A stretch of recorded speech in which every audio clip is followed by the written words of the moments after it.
అయితే ఇక్కడ మనకు పట్టాభిషేకం ఎందుకు చేయాలి హ్మ్. అంటే పట్టాభిషేకం చేయడానికి కూడా రామో విగ్రహవాన్ ధర్మ అని మనకు శాస్త్రం చెప్పబడుతూ ఉంది. మరి ఈ రామో విగ్రహవాన్ ధర్మ అని అన్నది ఎవరు? మారీచుడు అన్నాడు. ఓకే.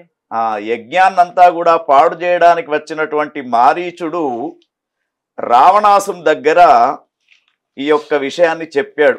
ఏమనంటే, రావణ, నీకెవరో ఒక అనుచితమైనటువంటి సలహా ఇచ్చారు. హుహు. సీతామాతను పొందాలని నువ్వు అనుకుంటున్నావు, కానీ సీతామాత వెంట రామచంద్రస్వామి ఉన్నాడు.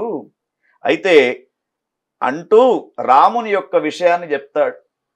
అంటే రావణాసుడు మారీచుని దగ్గరికి వచ్చి, నువ్వు నాకు సహాయం చేయాలి, వాళ్ళ దగ్గరికి యుద్ధం చేయాలని చెప్పేసి అడుగుతాడు.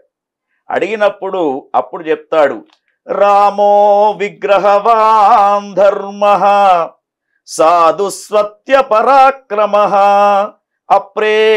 అప్రేమేయం అప్రమేయం హి తత్తేజో యస్య సాజనరాత్మజః.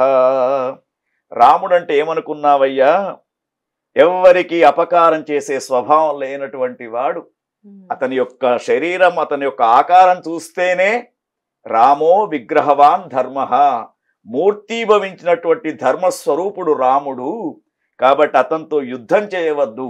అంటే రాముని యొక్క వ్యక్తిత్వం ఇక్కడ చూస్తే శత్రువు అయినటువంటి మారీచునితోటి రాముని యొక్క కీర్తి ప్రతిష్టలు పొగడబడ్డాయి.